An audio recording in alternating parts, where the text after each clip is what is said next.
Hello mga kasuki, another day, another vlog. Tanghali na nga lang ako'y mag-almusal dahil nga masama ang pakiramdam ko, kaya naman tanghali na talaga ako bumangon sa aking higaan. Ito talaga ang pinakaayaw ko sa lahat ng magkaroon ako ng sakit, dahil kapag ako nga ay may sakit ay nandito lang talaga ako nakahiga maghapon. Wala akong nagagawang kahit isang trabaho dito sa bahay. Ayaw ko pa nga sanang bumangon dahil bukod nga sa sipon at ubo ko ay ang loo ko ay masakit din, pero no choice nga ako kundi bumangon dahil ang tiyan ko ay sumasakit din dahil ako'y nagugutom na. Ano ba naman yan? Pero kahit nga masama na ang pakiramdam ko, abay nagawa ko pa rin talaga mag-video. Syempre wala tayong i-upload, medyo matagal-tagal na nawala akong upload. Takot naman ako dahil baka tanggalin na ni Meta sa akin ang aking in-stream ads dahil nga matagal na akong hindi nag-a-upload. Bawal kasi yan kay Meta. Sa totoo lang talaga, ilang buwan na nga akong monetize dito kay Facebook, pero hindi pa nga ako nakakasahod kahit isang beses. Paano ba naman yung mga video ko ay 0.1 lang ang kinikita? Ang sabi nga ng iba, kahit sintabos lang daw yan ay magtiyaga lang daw at balang araw daw ay may sasahod din yan. Diyos ko po, ilang taon pa ba ang aantayin ko bago ako makasahod? Charis. At ito pa nga ang pinakamahirap sa lahat kapag may sakit ang nanay. Diyos ko, yung bahay walang magliligpit, sobrang daming kalat. Wala namang kasing gagawa kundi ako lang.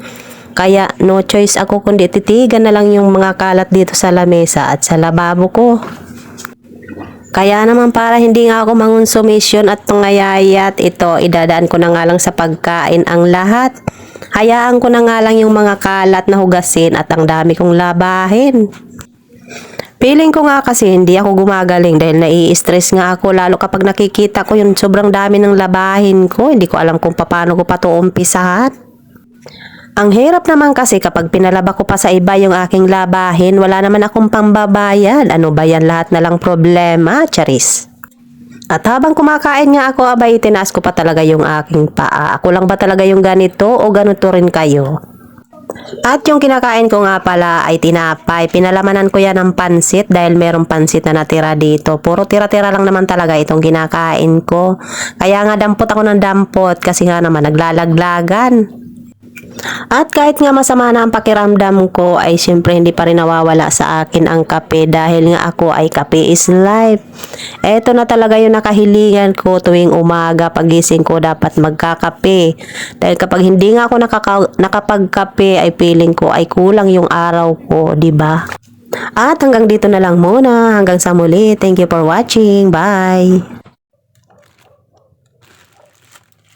Shopee. Unboxing Shopee. Tingnan natin kung ano yung ating in-order.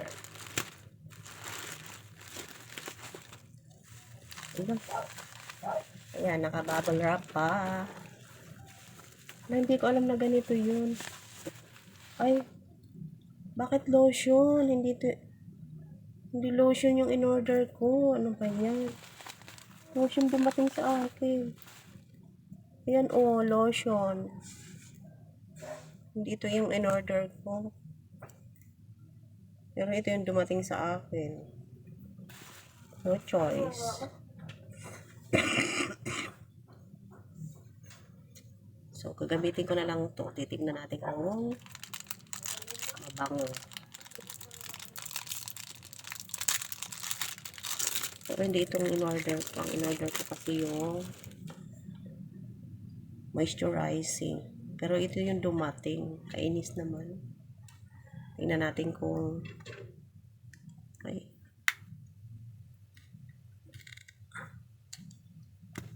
Ayan.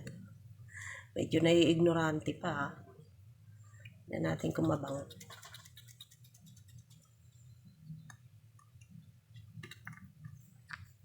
Ayaw pa. Ba't ayaw?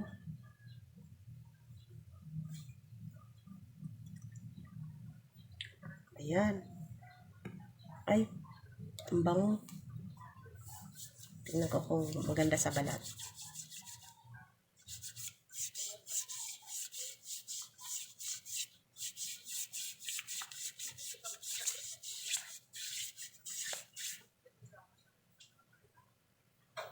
nakalagay na sa balat, wala nang amoy. Ba't ganun? Isa pa. Ayan o.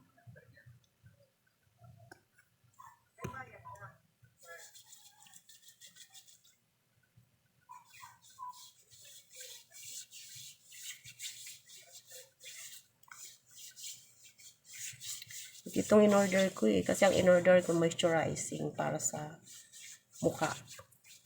Moisturizing cream. Pero yung dumating sa akin, lotion. Walang amoy pagdating sa balat. Talaga bang walang amoy ito? Tapos buy one take one pa. Ayan. Pero gagamitin ko rin naman to kasi balak ko rin naman talaga mag-order ng ganito kasi wala akong lotion. Kaya lang ang gusto ko sana yung moisturizing cream. So, siguro o-order na lang ako uli. Kasi no choice, di ba? Ayan. So, yun lang mga kasuki. Nag-unboxing lang ako ng aking parcel. So, mura lang to. Pero hindi ko na sasabihin sa inyo kung magkano to. Buy one, take one. Oh. Thank you for watching. Bye.